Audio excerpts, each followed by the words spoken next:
유대인들에게 창세기부터 신명기까지의 말씀이 인생의 기준이 되었듯 예수 그리스도도 마태복음을 통하여 5가지 설교를 하시며 우리의 삶의 인생의 기준을 새롭게 조율할 것을 요청하고 있습니다. 그중 18장 네 번째 말씀이 이어지고 있습니다. 어제 우리는 어린아이에 대해서 묵상을 하였습니다. 우리가 신앙생활을 하면서 18장을 보았을 때 굉장히 부담이 되고 걸림이 될 때가 많지 않습니까? 내가 한 어린아이처럼 있는 그 사람을 사랑해 주지 못하고 내가 그들을 오히려 실족하게 하는 모습을 보니 연자맷돌에 발을 달아서 세상 밑으로 꺼지는 것처럼 차라리 죽는 게 낫지 않을까 느껴질 정도로 자괴감이 들 때도 있고, 눈을 뽑고 손발을 자를 때 느껴지는 고통처럼 스스로를 학대를 할 때도 있지만 그럼에도 불구하고 풀리지 않는 모습을 보면서 나는 안 되는구나 라는 생각이 들 때가 많았음을 어제 제가 이야기를 드렸죠. 하지만 새롭게 이 말씀을 묵상했을 때 제자들이 스스로를 어떤 존재로 여겼느냐, 자신을 판단하는 판단의 주체로 여기면 자기의 부족한 표리부동, 어떻게 보면은 그 겉과 속이 다른, 자신이 판단을 내리고 있지만 자기 판단 기준에 스스로도 미치지 못한다라는 사실 때문에 괴로워하고 자괴감에 빠져야 하는 반면, 스스로를 어린아이로 여기기 시작한다면 이 말씀이 어찌나 은혜롭고 어찌나 감사할 수밖에 없는 말씀이다라는 이야기를 드렸습니다. 십자가 앞에서 제자들은 모두 예수를 도망쳤고 예수를 부인했습니다. 나중에 제자들이 함께 모여 이 말씀을 묵상했을 때, 성경이 정경으로 만들기 위하여 공동체 안에서 마태가 썼던 이 말씀을 묵상했던 때들이 있는데, 그때 제자들의 마음이 어땠겠습니까? 맞다. 내가 옛날에 예수 그리스도가 죽기 한 달 전인데도 불구하고 누가 크냐, 누가 천국에서 좋은 사람이냐 라는 것만 따지고 있었는데, 예수님은 그런 우리를 포기하지 않으시고 마치 어린아이가 자기도 모르는 채로 사람들에 이끌려 세워지고 높임받았듯 주님이 아무것도 아닌 우리들을 제자로 부르시고 우리를 끌어안아 주시며, 이 아이를 축복하는 사람에게 복이 있을 것이고 이 아이를 실족시키는 자에게 벌이 있을 것이다 라고 우리를 세워주시는 모습을 보면서, 내가 신앙생활을 하려고 했다면 아무것도 이룰 수 없는 삶인데 주님이 어린아이 같은 나를 세워주셨으니 이보다 더 감사한 일이 없다라는 감격 가운데 이 본문을 맞이하며 살아갈 수 있었다라는 것이죠. 주님께서 오늘 우리의 신앙의 기초를 점검하고 계시는 것입니다. 너희는 너희를 어린아이를 판단해야 되는 누구로 먼저 여기고 있느냐? 아니면 너희 스스로를 사랑받고 세움받은 어린아이로 인정하고 감사하는 마음으로 다른 어린아이들을 긍휼히 여겨줄 수 있느냐? 우리 신앙생활의 시작점을 묻고 있다라는 거죠. 종교적인 열심이 있느냐 없느냐를 떠나서 우리의 마음 가운데 스스로의 정체성을 누구로 삼고 있느냐가 굉장히 중요하다라는 겁니다. 오늘 18장 11절부터 20절까지 말씀은 3가지 단락으로 이루어져 있습니다. 첫 번째 단락은 99마리 양을 놓고 한 마리 양을 찾아 모험을 떠나는 선한 목자인 예수 그리스도에 대해서 그리며, 너희도 그러한 모습을 가져야 되지 않겠느냐라고 이야기를 하고 있고요. 두 번째로는 공동체 가운데 낙심하거나 이탈한 영혼이 있을 경우 어떤 순서와 질서를 따라 그 영혼을 긍휼히 여겨야 되고 돌봐야 되는지를 그리고 있고요. 마지막으로는 주님께서 기도해야 된다. 두세 사람이 내 이름으로 모인 곳에는 나도 그들 중에 있으니 너희가 낙심하고 이탈한 한 영혼을 위하여 마음을 다하여 기도하면 내가 너희를 위하여 역사하리라 라는 이야기로 매듭을 짓고 있습니다. 오늘 우리의 정체성을 99마리의 양으로 두고 있는지 아니면은 길을 잃어버린 한 마리의 양으로 여기고 있는지에 따라서 이 말씀을 해석하는 방식이 달라질 수 있겠죠. 스스로를 99마리의 양으로 생각을 한다면, 아, 내가 왜 쟤 때문에 여기서 이러고 있어야 돼? 내가 쟤 때문에, 내가 나 말고 다른 사람들 때문에 희생하는 것 같다라는 희생감이 우리를 억울하게 하거나, 아니면은 하나님, 제가 이 정도 하고 있지 않습니까? 라고 주님 앞에서 우리의 공로를 드러내려고 하는 교만함으로 번질 수 있다라는 거죠. 하지만 주님께서 우리를 알고 계시지 않습니까? 제자들 모두가 예수 그리스도를 떠난 길 잃은 어린 양들이었습니다. 지금 비유에서는 99마리가 여기 있고 한 마리만 떨어져 있는 거지만요, 사실은 예수님의 인생 가운데 100마리 다 길을 떠났어요. 한 마리 한 마리 주님께서 먼저 찾아오고 있는 겁니다. 길 잃었던 양 한 마리 한 마리, 마치 십자가에서 자신을 부인했던 베드로의 눈길을 뻔히 보고 계셨지만, 그럼에도 불구하고 부활하고 난 이후에 제자들에게 찾아가시고 그물질하는 베드로에게 찾아가셨던 예수 그리스도처럼 한 마리 한 마리 모두가 떨어져 있던 그 사람들을 예수의 울타리 안으로 모으시는 모습을 우리는 경험하고 있다라는 것입니다. 우리 또한 누구를 판단할 자격이 있는가라고 이야기를 했을 때, 솔직히 예수를 떠나고 예수를 부인했던 나의 삶을 돌아본다면 그 누구도 예수께 쟤는 왜 저 모양이냐고 이야기할 권리는 없다라는 거죠. 사실은 누구보다도 제 삶이 그렇습니다. 제가 제 삶을 돌아볼 때 목사로서 저를 직업적인 자세로 임하게 되면은요, 목사라는 기술, 기능으로서 제가 사역을 하게 되면 사람을 판단하기 굉장히 쉽습니다. 하나님, 성경에 이렇게 써 있잖아요. 근데 저 집사님은 왜 저래요? 하나님, 분명히 제가 이렇게 설교했잖아요. 근데 저 권사님은 왜 저래요? 라고 이야기할 수 있는 그런 자리로 바뀔 수 있는 게 저 목사라는 자리에 불안불안함, 위태위태함이라는 것이죠. 그런데 그때마다 하나님은 저에게 제가 누구인지를 알려주십니다. 솔직히 저울에 한번 달아봐라. 저 사람이 신앙적으로 어렵고 연약하고 혹은 문제를 일으키는 게 더 심하니?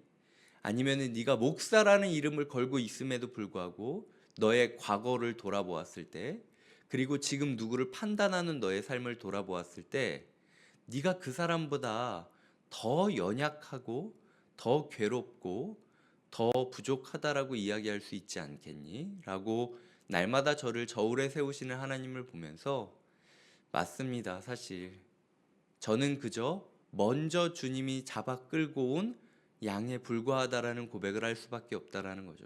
주님 보시기에도 우선순위에 있어서 제가 더 위험하다고 느꼈던 거예요. 아, 쟤는 조금 기다려도 그래도 버틸 수 있을 것 같은데, 이 이광이라는 양은 더 지체하면 완전히 죽어버릴 것 같으니까 아예 그냥 어렸을 때부터 목줄을 채워가지고 절대로 도망가지 못하게 질질 끌고 온 양, 그게 저의 정체성이라는 거죠. 우리가 우리의 삶의 정체성을 누구로 두고 있는지를 판단하신다면요, 오늘 사람들을 바라보는 관점이 조금 바뀌게 됩니다. 그리고 여태까지 비판과 정죄로 함께했던 하루가 감사와 감격으로 이어질 수 있어요. 주님께서 오늘 우리에게 말하고 있습니다. 질서를 따라라. 너희가 사람을 비판하고 정죄하고 혐오하고 배제하는 것이 아니라, 저 사람이 네 말대로 진짜 공동체를 이탈하고 있고 아니면 부족함이 있다면 질서를 따라라. 예를 들어 순장에게 말하고, 그것도 아니면은 목사나 전도사한테 말하고, 그리고 두세 사람이 가서 이야기를 하고, 뭐 이런 식으로 교회 가운데 질서를 세우는 게 필요하다라는 거죠. 오늘 우리가 말하는 15절부터 17절까지 질서가 무엇입니까? 작은 자 중에 하나라도 잃지 않는 본심을 가지고 누군가 죄를 지었을 때 먼저 1대1로 그 사람이 부끄러워하지 않도록 조심히 이야기를 하고, 듣지 않으면은 한두 사람을 더 데리고 가서 공식적으로 좀 이야기를 하고, 왜냐면은 당시 유대인 사회에서는 증인의 기준을 두세 사람으로 여길 때가 있었습니다. 그래서 두세 사람을 데리고 이것이 문제가 있다 얘기하는 건 공식적으로 이 부분을 문제 삼고 있는 거예요. 그래서 괜히 너희가 감정적으로 뒷담화를 한다든가 판단을 한다든가 이런 식으로 하지 말고 공식적인 절차를 따라라. 소위 말해서 저 사람이 부족한 게 있다고 했을 때는 네가 혼자 먼저 이야기를 해보고, 그게 아니면 순장이랑 가서 이야기를 해보고, 그게 아니면은 17절에 보면 교회에 말하라. 전도사와 목사에게 말해라. 그래서 그럼에도 불구하고 안 된다면 조금은 거리를 돌아 이방인과 세리와 같이 마치 아직 복음을 처음 받아들이지 않았던 사람들을 맞이하는 것처럼, 아직 저 집사님이 교회를 다니고는 있지만 그럼에도 불구하고 복음을 제대로 받아들이지 못한 사람이구나 라고 인식하면서 그 사람에게 하나님께서 복음을 깨닫게 하시기를 기도하는 게 필요하다라는 거죠. 그리고 한 영혼을 애통히 여기는 마음으로 기도해야 된다라고 이야기를 하는 거죠. 두세 사람이 예수 그리스도의 이름으로 주님께서 한 영혼을 위하여 모험을 떠나는 선한 목자 아닙니까? 저 영혼도 은혜를 베풀어 주시옵소서라고 기도를 한다면 그 삶 가운데 반드시 주님이 함께 계시고 주님이 어떻게 그 영혼을 돌이켜 주시는지를 너희가 보게 될 것이다 라고 이야기를 하는 것이 오늘 말씀의 매듭이라는 것이죠. 우리의 삶이 누군가를 판단하고 정죄하는 것이 아니라 한 영혼을 구하러 오신 예수 그리스도 앞에 내가 먼저 구원받은 한 영혼이다 라는 정체성을 가지고 있다면, 한 영혼을 소중히 여기는 마음으로 교회의 질서를 따라 사람들을 대할 것이고, 그리고 아무리 내가 노력해도 되지 않는 일 가운데서도 포기하지 않고 기도하는 일만큼은 할 수 있다. 그것이 새삼 무력한 행동이 아니라, 그 기도만 한다고 뭐가 바뀌어 이런 게 아니라, 그렇게 하나님을 붙잡으며 그 영혼을 위하여 기도하는 그때에 네가 할 수 있는 가장 적극적인 일이 바로 그 기도였음을 너희가 깨닫게 될 것이다 라고 주님께서 말씀하고 있다라는 것이죠. 우리가 최근에 2주간 하나님과 나와 그 상대의 삼각형을 이루어야 된다라는 이야기를 했습니다. 오늘 이야기도 사실은 그런 맥락이라고 보시면 될 것 같아요. 내가 느껴지기에는 길 잃은 것처럼 보이는 저 사람, 내가 느껴지기에는 죄 지은 것처럼 보이는 그 사람, 그리고 내가 느껴지기에는 하나님의 도리에서, 하늘나라의 그 끈에서 풀려버린 것과 같은 그 사람이 있다 할지라도요, 하나님과 나와의 관계를 견고히 하면서 그 잃어버린 한 영혼을 위하여 기도한다면 회복의 역사가 일어날 수 있다라고 주님께서 말씀하고 있다라는 거죠. 오히려 그 사건이 있었기 때문에 18절부터 20절까지 말씀되어졌듯 우리가 이전보다도 더 예수 그리스도의 마음을 깊이 체험할 수 있게 된다라는 겁니다. 저 잃어버린 영혼을 위하여 찾아가고 기도하고 붙잡아주는 과정을 통하여 하나님이 우리를 어떻게 하나님 나라의 도리로 메고 계신지, 그리고 하나님 나라가 어떤 방식으로 임해져 있는지, 그리고 마지막으로 20절에 주님이 우리와 함께 계시는지를 더 깊이 깨닫게 되는 시간들이 될 수 있다라는 것이죠. 오늘 하루 만나게 되는 관계 가운데 우리를 누구로 여기고 있는지 점검하시고, 그리고 끝까지 포기하지 않으시며 그들을 사랑하고 그들을 찾고 그들을 권면하며 그들을 위하여 기도하시는 하루가 되시길 주님의 이름으로 축복드립니다. 기도하시겠습니다. 하나님 아버지, 우리가 우리 스스로를 99마리 양으로 여길 때가 많이 있습니다. 하지만 우리는 알고 있죠. 십자가 앞에서 100마리 양이 다 떠났고 주님께서 우리가 더 위험할 것 같았기 때문에 더 죄짓고 더 불안한 우리의 목을 붙잡고 먼저 99마리의 테두리 안으로 집어넣어 주셨다라는 그 은혜를 우리가 잊지 않게 하여 주시옵소서. 하나님, 나 또한 길을 잃어버렸던 양이라고 느껴질 때에 사람들을 대하는 태도가 바뀔 겁니다. 우리가 감정적으로 사람들을 뒷담화하거나 혐오하거나 배제하는 모습을 보이는 것이 아니라 그 사람이 심지어 죄를 지었다 할지라도 그 사람의 영혼을 포기하지 않고 한 영혼을 소중히 여기는 마음으로 교회의 질서를 따라 권면하고 의탁하고 기도하는 시간이 있게 하여 주시옵소서. 때로는 관계 가운데 우리가 기도 외에는 할 수 있는 게 아무것도 없을 때가 있습니다. 그게 아무것도 아닌 연약하고 무력한 모습이 아니라 가장 본질적인 것이고 가장 적극적인 행동임을 우리가 깨닫게 하여 주시옵소서. 누군가를 위해 기도할 때에 우리 한 영혼을 위하여 애를 쓰고 있는 우리의 자리에 이미 주님이 있었음을, 이미 주님이 그 자리에서 역사하고 계셨음을 확인하는 하루가 되게 하여 주시옵소서. 감사하고 예수님의 이름으로 기도드립니다. 아멘.